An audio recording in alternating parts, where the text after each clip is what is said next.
So again, welcome everyone to the Authentic Messaging Workshop Clinic. We're gonna clinic and workshop and do all the good things to your message so that you can be clear about how am I showing up. My ideal clients are really feeling into what it is that I'm saying and sharing. So I'm so pumped that you guys are all here.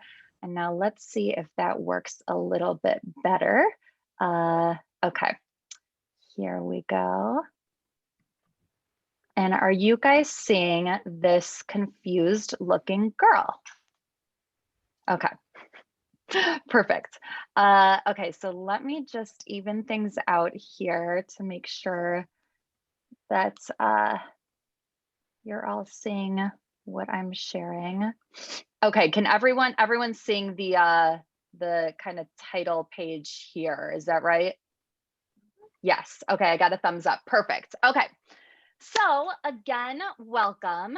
My goal with this presentation is really to support you in creating messaging that's authentic to you. So really speaks to who you are, to your mission, to your passion, while still speaking to the desires of what your ideal clients really want. So the agenda for today is we're going to do our intros, which we already did. I'm going to share mine. We'll get into messaging, basically laying the groundwork, like what is messaging and how do we show up and all of that.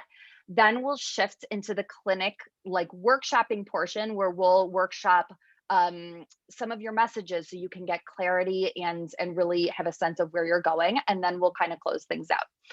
So most of you know me. My name is Aaliyah. I am a business and life coach. I am a published author of the book, How to Win With Willpower. And basically, I help entrepreneurs really get authentic with who they are so they can lead inside of their business, create income, and create impact from a heart-centered space. This is my husband, Mike, and my daughter, Violet. And okay, so if you are here, I'm assuming it is because you are a service provider, a coach who really wants to create transformation for their clients. Most of the people I run into and work with have a true mission that comes from something that they've been through in their life. So they're really, you know, kind of like, it's really important to them to be able to create clients, see their clients create shifts, be able to create that transformation for people and really help and support people. So before we dive into things, let's just take a second to answer this question of why messaging? Like, what does messaging mean? Why do we care about messaging? Does anyone want to share what comes to mind with this question? I will. Go ahead, Loretta. I was just saying quickly, I wonder if like it's even necessary. Like it should be like implicit, you know, like messaging. I know it's a form of communication. It's the way we speak. It's the way that we use words to kind of resonate with another human being. But I'm wondering like why we even have to do that in some ways, because when things are what they are, they're self-evident. It should be like obvious. Am I making sense? Yes. So yeah, that's it. Sorry, yes. Jill. Oh, well, I was just gonna say that, and I think I said this last time too, that if all 7 of us walked in the door at separate appointments to go for the same client, what is it about that client that says, that's the coach I need? We could all be so qualified, right? Doing the same exact thing, but we bring intuitively something to the table that's different from each other that really connects and resonates with a particular client. And it's not a negative towards any one of the other one of us. It's just that connection that comes across in the messaging, in the story, that, you know, that they feel like you are speaking directly to them. And when that happens, it's like they just know this is the coach for me. And so, yeah, I feel like there's a ton of power in that messaging. It's not fancy. It doesn't have to be like advertising and expensive, but it's something that intuitively connects you to your potential client. I love that, Jill. Yeah, shout it Right. out. I see Yeah, Eileen, I see piggyback on- Loretta. I was going to piggyback what Jill just said, and it is basically, it's helping you stand out from anyone else so that your ideal client knows you are the right one for them. So it helps the client decipher more than it helps you in a way. Mhm. Yeah, I was just gonna say pretty much the same thing, that it's just a way for the client to be able to connect with us and for them to know that we provide what it is that they're looking for and what they feel like they need. That's what I think. I have one other thing to add to that. Just like sometimes I think the messaging isn't necessarily just for the client, but it's for us too. Like if we're really strong and know why we want to work with our clients, I think it almost comes out, right? Like it's that's where it kind of just resonates, is that if we don't know our message, we just come across as very marketing-ish. But if we do, we come across much more authentic. I guess that's what I was trying to say. That's so perfect. That's such a perfect kind of transition, because it sounds like what's coming up is like Ani was saying, this it's just instinctual. It's just this instinctual kind of connection. And then Eileen was talking about like, and Loretta too, like this is the way that our client is able to identify and take that step forward through what it is that we're sharing. So there may be some sort of mix here. And as we go on, we'll start to figure out what that really looks like. So just to kind of continue, right, with why we care about messaging, what messaging even is. Now we're going back to the confused girl.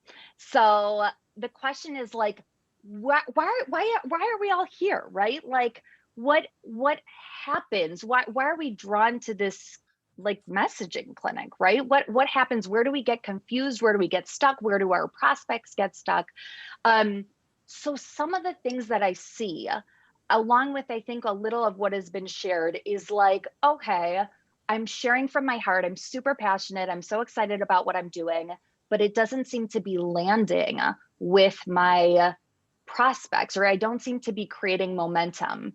Or maybe on the flip side of it, it's like, I have this message, I have this way of working with people, I'm really excited about it, but how do I kind of put it out there, and how do I say it, and how do I be clear about what it is that I do so people can really kind of like self-select and identify themselves? And really what I've found is that, I hope you guys like this Alice in Wonderland social media picture, but I found that what happens for so many of us, definitely for myself included, is there's so much kind of noise around us with like, okay, time management and social media and what are we saying and how are we sharing, and the Instagram and the Facebook and all of these different kind of things, that we really are taken out of our inner knowing and our inner remembering of, okay, why am I doing this? What am I saying? Kind of what Ani was saying, like, this is just instinctual, right? This should just be instinctual, this kind of knowing. And I found that all of that noise really keeps us out of a clean, clear message that resonates with our people. So I shared a little bit about this on our Y Clinic last time.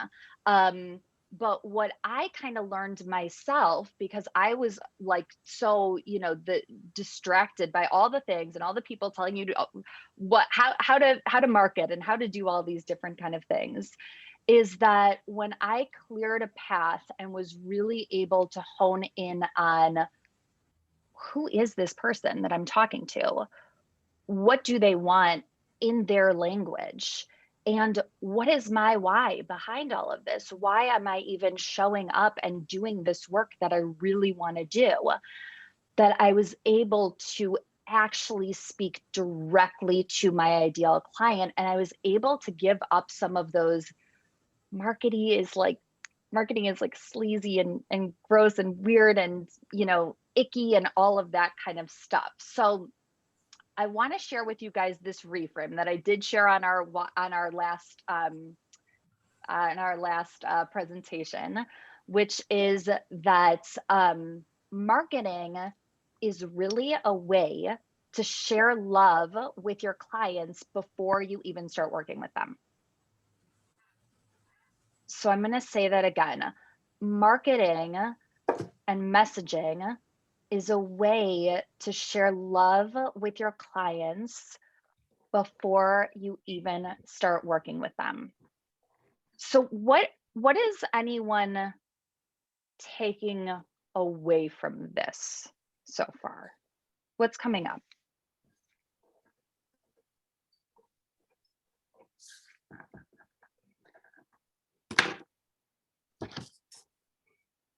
Well, maybe that you've already had that love in your life somehow, and now you want to bring it to others, right? So it's something that's you've already been doing this somehow in some fashion, and now you want to roll it out in a bigger way so that you can bring more of it out to more people. And I would add on to that, like if I post something and ask a question and somebody comes back with a response and I am able to reinforce that win, that gain, that success, you know, this isn't a paid client. This is just me having a conversation with somebody in a targeted audience, letting them know that I'm behind them 1,000%.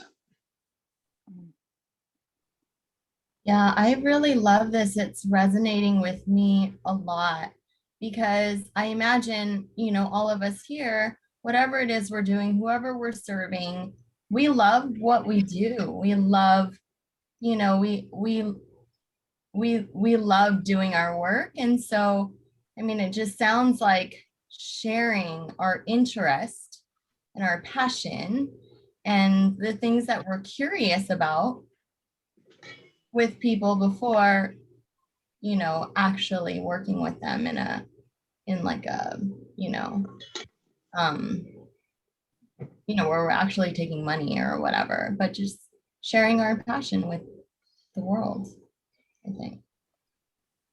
And is it not like the quintessential manifestation of everything that we do in connecting with other human people? I mean, that's it, right? If it's not love, what is it? You know? So it's in our work, it's in what we do. Eileen, go ahead. I think it was Adam Grant or whatever who wrote a book about givers versus takers. And most people who go into the coaching industry and things like that, they have a passion for helping other people. And so sharing your love with your clients ahead of time in your marketing is really trying to give them something. Even if they don't come back to you, at least not now, then you're giving somebody, another human being, something to help them in their journey. And that's feeds our soul as much as it feeds theirs. And then the right people will come and engage and hire us to do more. But it's not about the money so much as it's about that opportunity for somebody to thrive in some area of their life. I love this, you guys. And what's so amazing, like, well, I guess I'll ask you, what's like amazing to you about this conversation?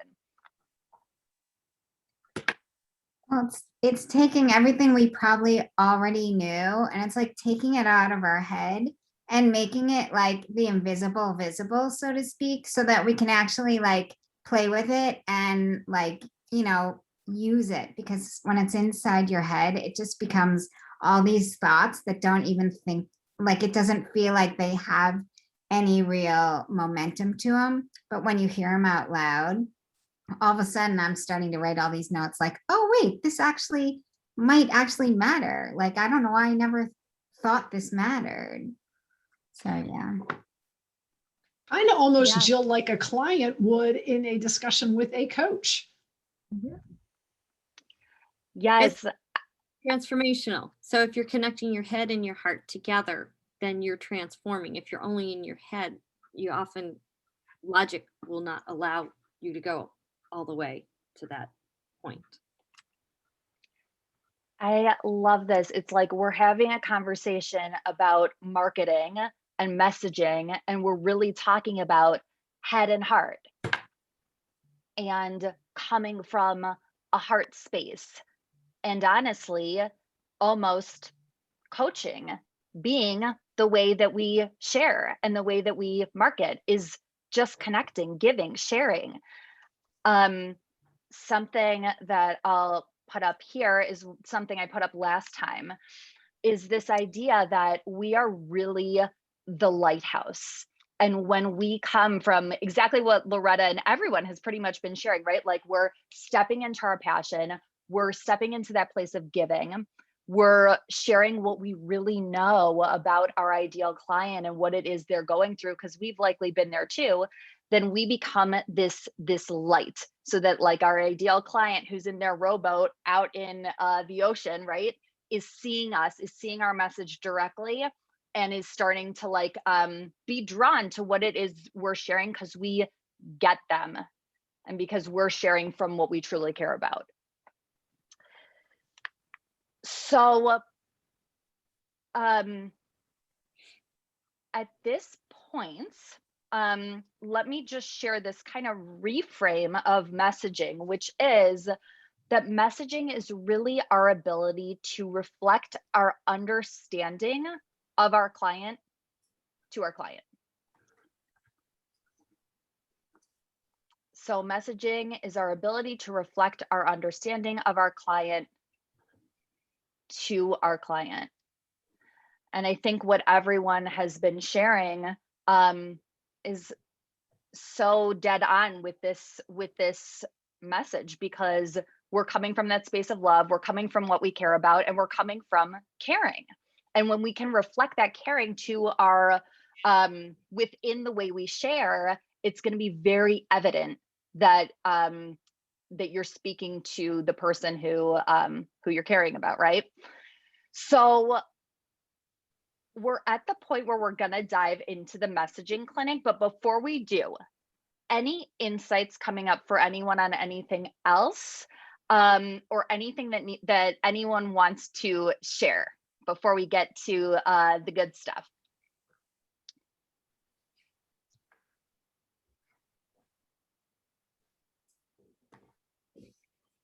Okay, so I'm going to go ahead and stop my share.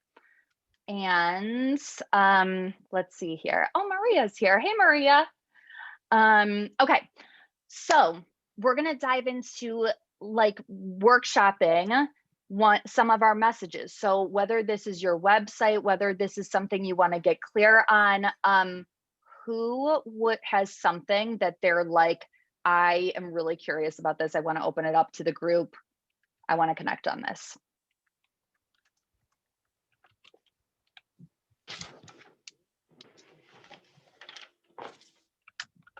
Well, if you need a guinea pig, I'll do it, but I'm always talking, so I'm going to sit back. But if you need someone to go, I will. Jill, dive in. You've been waiting for this.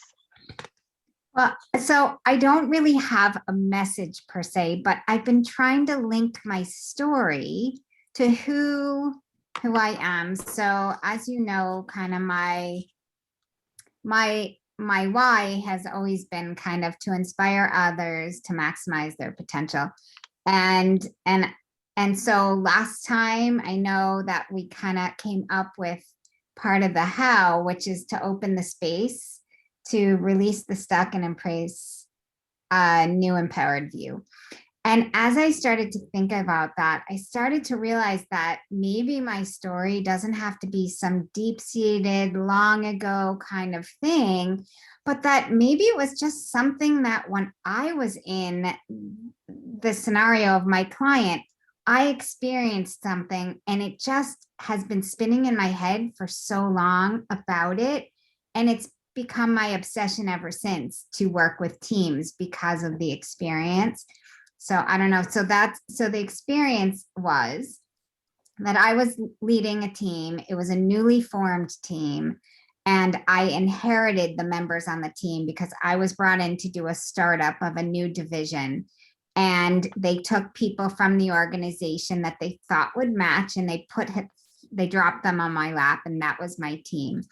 And we worked together and really tried to kind of create this new purpose for our team and figure out our roles and how it would all work. And then we kind of looked at the stakeholders that we'd be serving and really came up with a game plan. And everyone went to work, and I was the leader, and one person on the team couldn't do the job.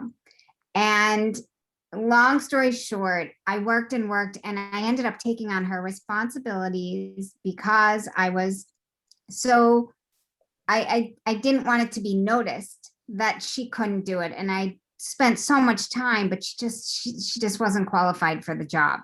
And she had been there 10 years. And my boss called me into his office and he said, listen, you've got a weak link on your team. Either get rid of the weak link or I get rid of you. And it was so devastating because I realized I had failed as a leader to get my full team up and working. And I ended up having to get rid of her. And she ended up great. Her skills were better elsewhere. But I started to obsess over the idea of how does a team come together and become successful? And why did the dynamics fall apart the way they did?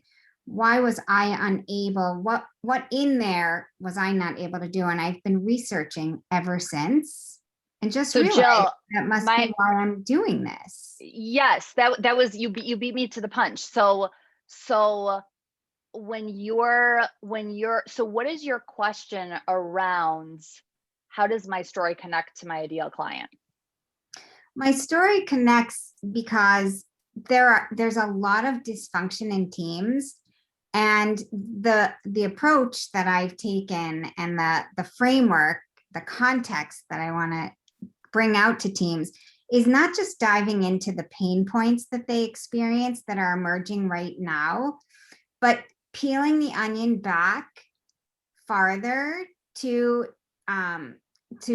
look at relaunching the team in a new way. So kind of like that whole where a team is stuck in, it's like almost like in a toilet bowl, right? Of their pain points, the conflict and the water cooler talk and everything else going on, the silos, but to shift that perspective and take a look at, the structure. Do you have the right team? Do you have a clear purpose? Do you have the right people? Have you put together the norms, the rules of engagement of how you can work together? How can you be more collaborative and come up with real, return on expectations, so to speak, on team effectiveness and looking at the quality of the group process. Like, are you growing over time as a team versus undermining each other per project? But how do you grow as a team together so that you support and build each other? That's part of team effectiveness, right? It's not just about do you meet or exceed the needs of your client.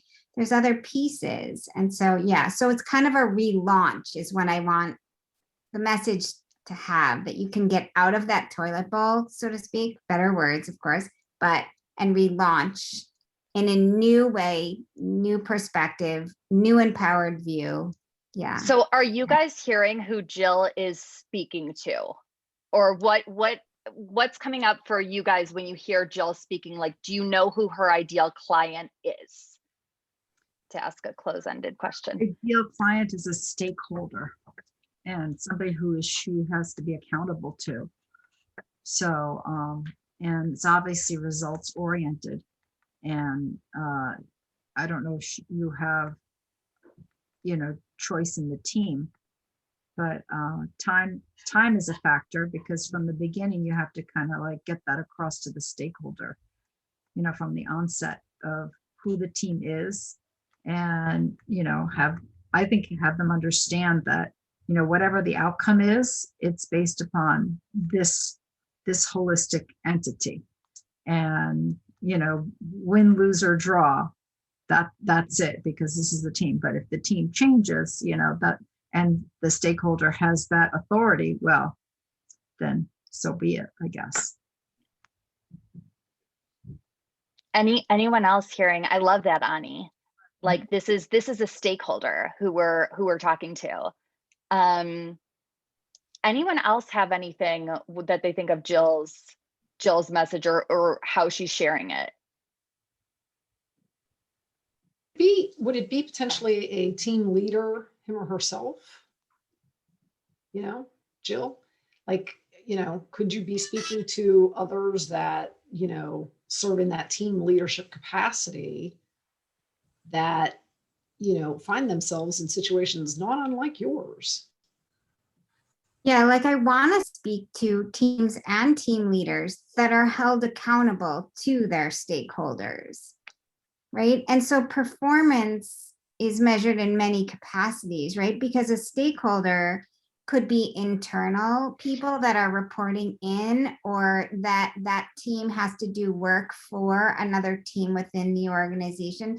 So it doesn't have to be that it's an external stakeholder or where the product ultimately lands, because many teams do work for the internal. So the stakeholders can be varied, but it's really, creating that collaborative environment and knowing how to work together in a meaningful way, that that their strategy, that their effort, that their knowledge and skills all come to the table in the ways that they're supposed to. So it's relaunching with a new framework. My question for you with this, as I'm hearing you talk, is what sort of meaning would it bring into their business if they were able to have team members work together effectively? If they were able to cut out, I know you talked about disagreements, but if they were able to cut out any sort of communication that wasn't necessarily working between people. Like one thing I would consider thinking about is like, what in their words would become possible for them inside of their business if that was no longer a pain point. So who you're looking to connect with is people who are, or companies where there's maybe not as an effective communication as there possibly can be. And it's almost like based on your experience, you're coming in to really support them on kind of smoothing things out. So I would almost look at what are the real pain points of what they're going through within their company? How is it impacting their employees, et cetera, everything. And how are you coming in to kind of shift this for them? Like, what's the promise of what's going to be delivered?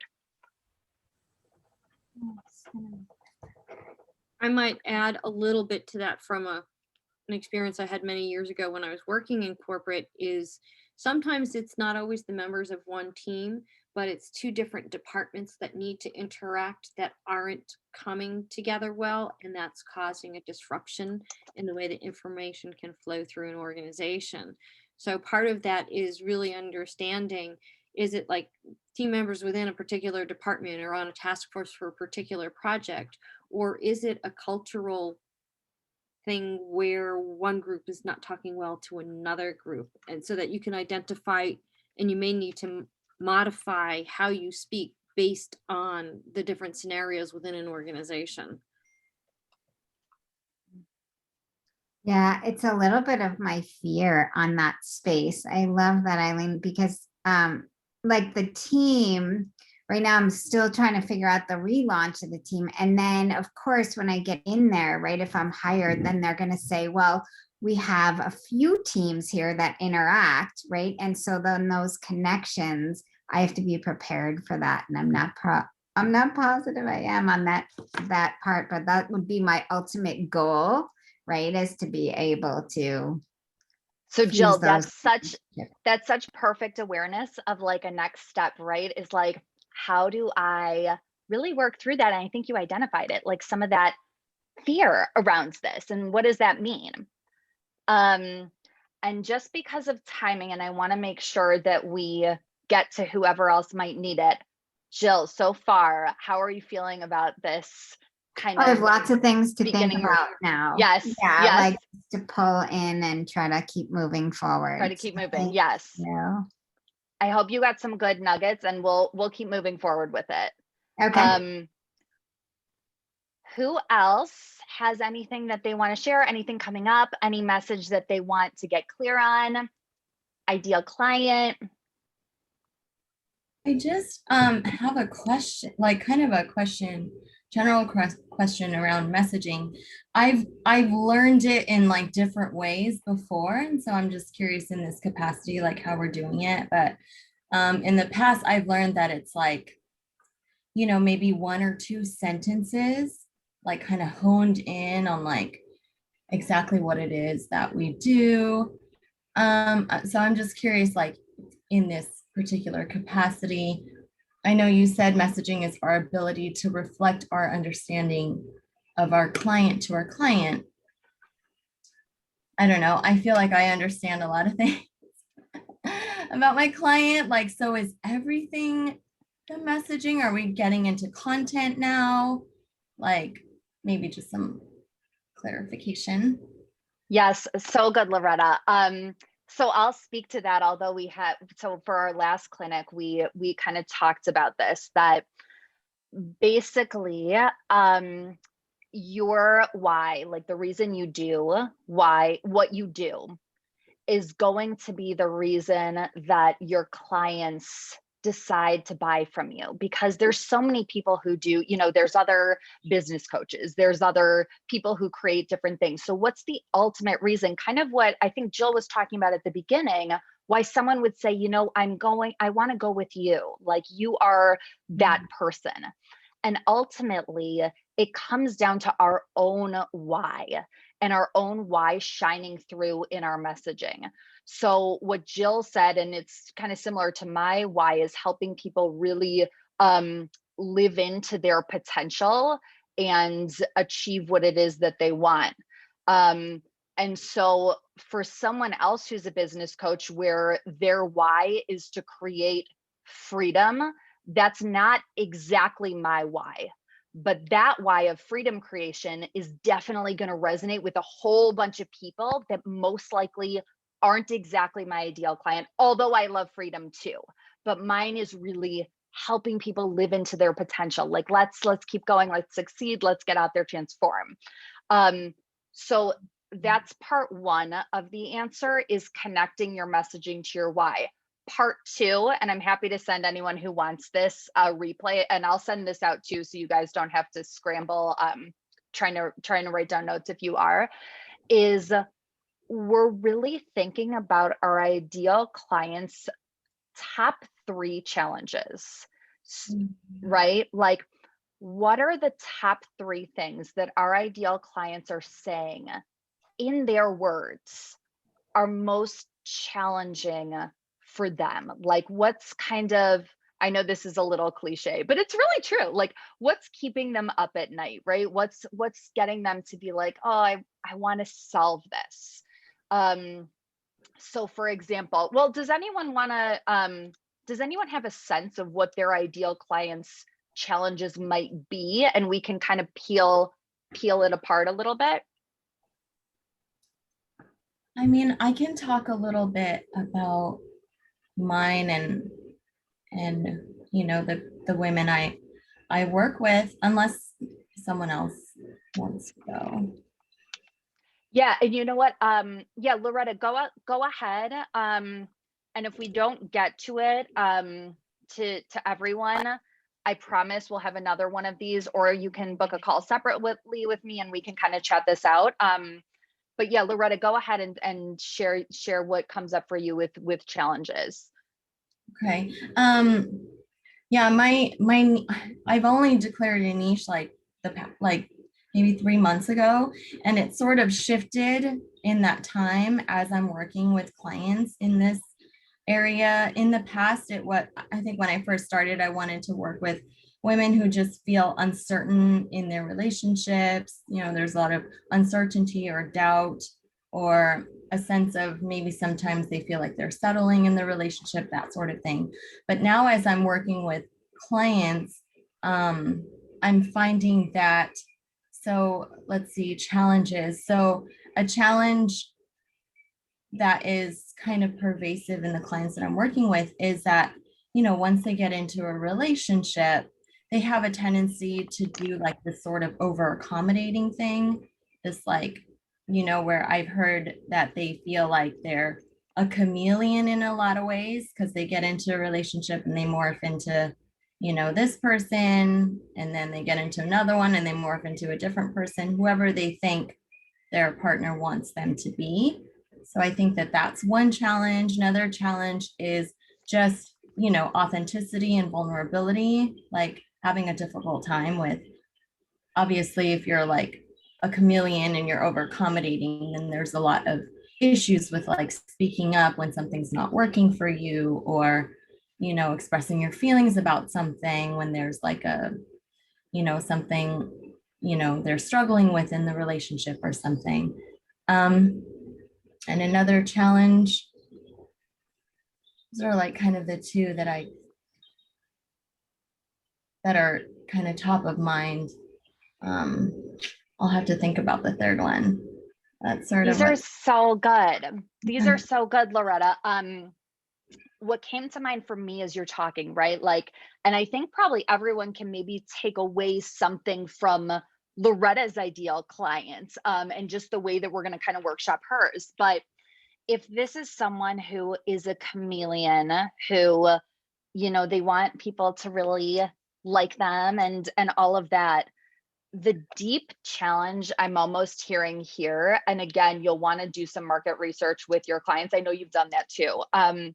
But I'm hearing this belief that people won't like me if I show up as myself. yeah. Mm-hmm. And so if in your messaging, you're really getting to the heart of that, and if we're really thinking about like this person who deep down feels like their partner, or, you know, if they're dating or whatever it is, if they show up as their self, like they're not going to create that relationship. It's not possible, right? I mean, Yeah. there's a lot there that you can speak to, right? About the real challenge of that.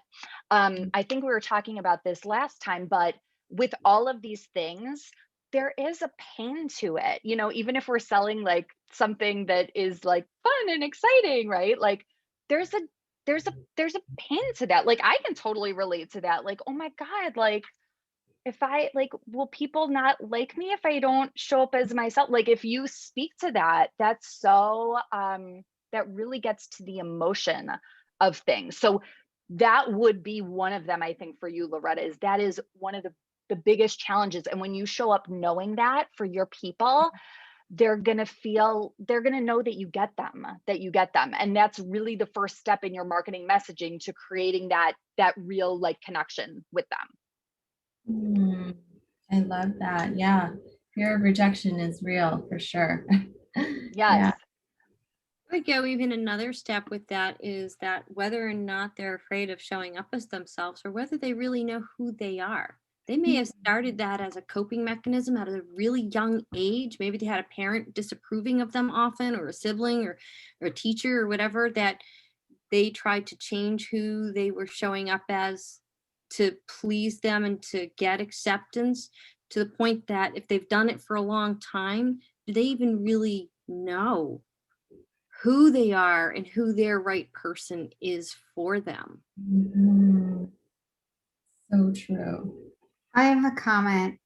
So like I love that, Loretta, all these things. Like I feel like probably all of us can like take a piece of what you said. Like there's got to be a time in all of our lives, well, I know in mine, I can't speak for anyone else, but I felt like a chameleon, you know, trying to fit in different areas where that I was kind of trying it out, right? Not sure it was my space, but wanted to dip my toe in, so to speak. And so, but then, so I think that you've got that captive audience, but then why you? You know what I mean? I feel like that's got to be a message. Like, so is it that you're really experienced? I mean, as a coach, you don't want to fix them or act like the expert per se. So what is it about you that connects you to, if I'm hiring a coach and I feel like a chameleon and I've been in and out of rejected relationships, like why do I select you? And that's where like I feel like that message is, right?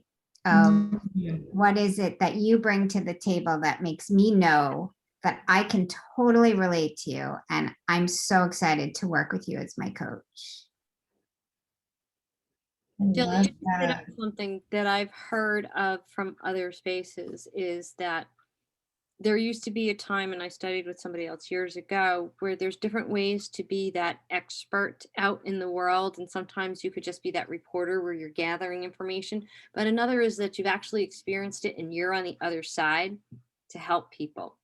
And I think I'm hearing some people want to know and work with somebody who's walked in their shoes and they're on the other side of it now. And you don't have to have lived through exactly what they have, but you have experienced at an emotional level at some point or at a physical level in some ways, one of their pain points that you could say, I got you, I've been there, I'm now here. It's possible for you to cross this bridge, get to the other side, and be and do and have whatever it is you're going after in your life. And that's kind of where I think people, when they look to work with you, are looking for results that you have experienced, not just in education, but that you know how they feel at a certain level and know how to get them to that other place beyond the academics of knowing it. Yeah. And why it's so much more fun on this side. Yes, is part I think of it. that's why, like what Jill is talking about, story is, how does our story tell our client that we are right to walk them through their journey to the other side? Yeah, you know, I That's went to a so- Tony Robbins conference of that Unleash the Power Within, and I walked across the fire. There was 14,000 of us at the Prudential Center, and when I walked across those coals, I felt like Tony Robbins was standing there at the other side, like he's like, his hand is out. You can do this, Jill. You know, like, and there were 14,000 people, but he spoke to me. You know what I mean? And like, how does that happen? How, you know, I pick him every time, right? Even though he doesn't know me from Adam, but he does. He got me. He just did. I think he got me. So that's, Jill, I have to touch upon something you're saying right now and kind of piggyback on what Eileen was saying, right? Is that like, we all have these stories of what brought us to where we are. And yes, we've gotten to the other side. And we don't have, what one of my former mentors told me that I love to remember, that I want to share with you all, is there's nothing to prove, nothing to hide. So if you're new to the game and if you're coming in as a new coach, right? Like, you don't have to know everything.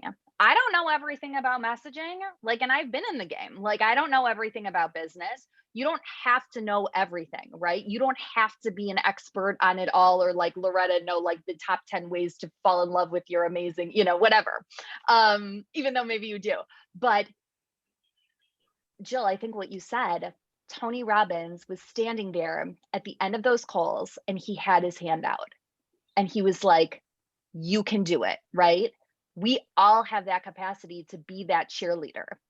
So at the end of the day, if your messaging is literally you with your hands out saying, yes, I've had your story. Yes, I know a thing or two. I'm maybe a few steps ahead, but what I know is I trust that you can do it. That's really what helps people choose you. And at the end of the day, in the gap of, here's where I am, here's where I want to go, and my coach, I need them to get me across that gap, it's not that you can do it for them, but that you'll partner with them. I feel like that partnership, like, just grabs people, right? Like, I'm in it with you. I'm not just we're not therapists, right? I'm not just going to tell you the answer. I'm going to walk side by side. I'm with you. I feel like relationship coach is kind of that way. You got to kind of partner and hold hands, so to speak. Yes.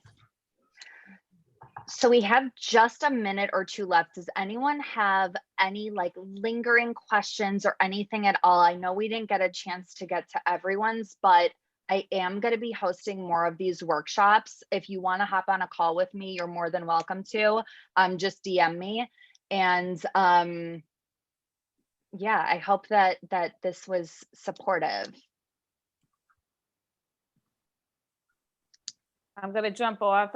Aaliyah, I was here for you. Listen, great messaging workshop you're doing always, as ever. Good to see you and everything, but I gotta head off. Thank you so much for being on. Good to see you, Sandy. Take care, my love. Bye-bye.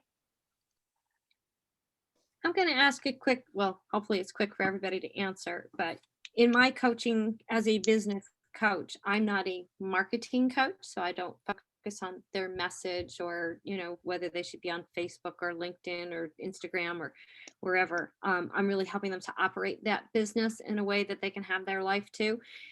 How I sometimes have a difficulty in getting my message across in that way, because I know there are a lot of people who are lean towards the how do I market my business, how do I get my clients, and although I'm a part of that, but I'm a part of how do you keep growing and still have a life, and that's what I've worked with some of my clients. Literally, I had a client in influx. She didn't know how to handle it because she needed to bring more contractors in and scale, and how to do some of it because she had several come at once.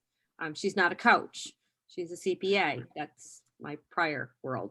And so it's. So with hearing just that little bit, and just in the interest of time, I want to make sure to honor everyone's time too.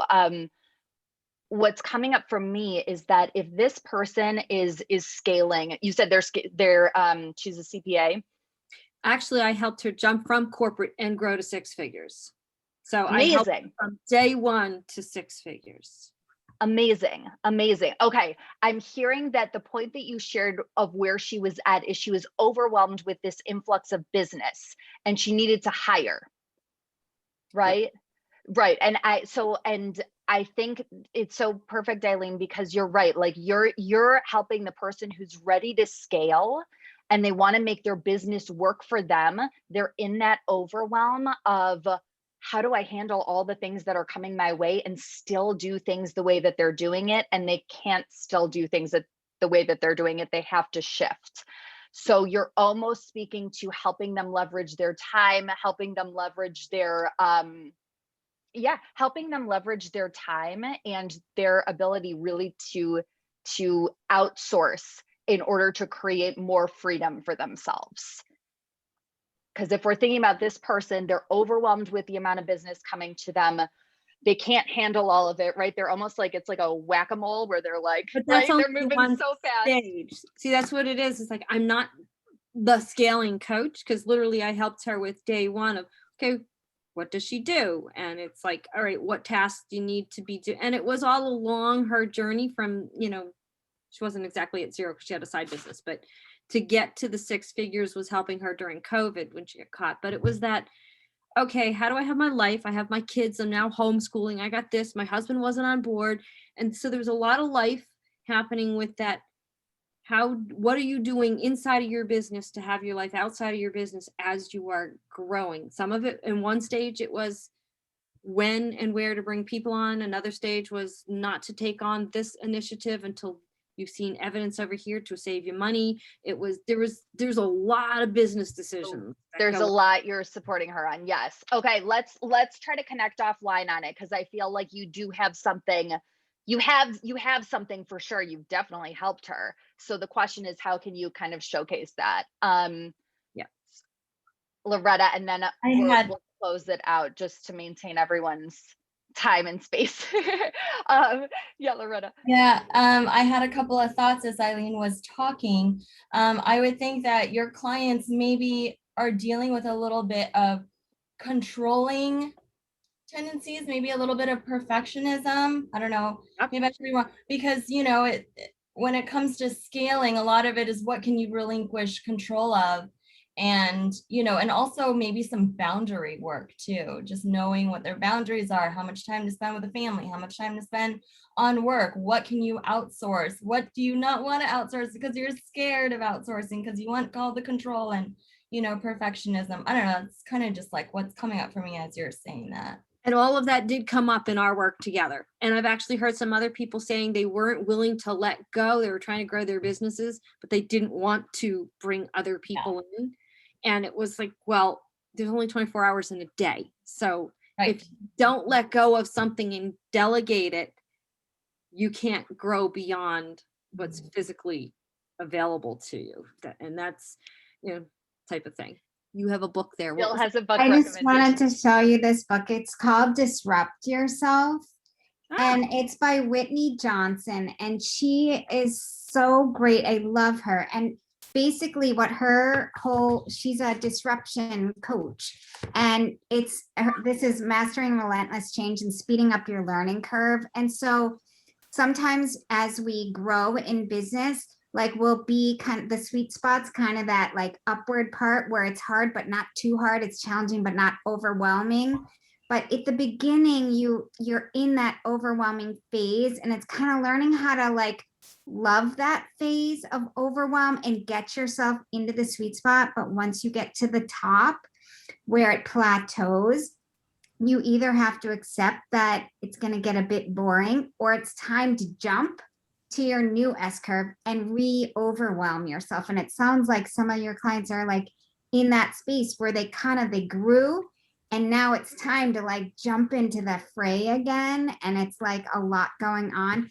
This is like awesome. I would check out Whitney Johnson. You could even go to her website. She has tons of cool tools for free that you can like look at about the S curve of learning and scaling. So I don't know, good resource for you. That sounds it. Yeah, because that's true. It's in the beginning, you're at one point and you don't know how to be a business owner yet.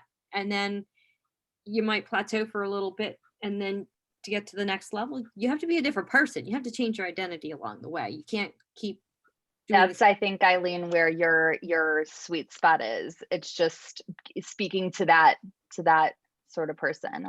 Jumping, leaping Leap of faith. Thank you guys so much for being here. You are all amazing. If these are supportive, I've run them, and I think I'm going to keep doing them, and we'll probably just next time maybe go pure clinic or pure connection so that we can, really dive in on things. If you want more support getting your message workshops, DM me and we could set up a call. Otherwise, I love you guys. You're awesome, Aaliyah. Thank you, Aaliyah. Thank you, Aaliyah. Thank you so much for coming. It's so good Everybody. seeing you guys. Bye. Bye. Bye.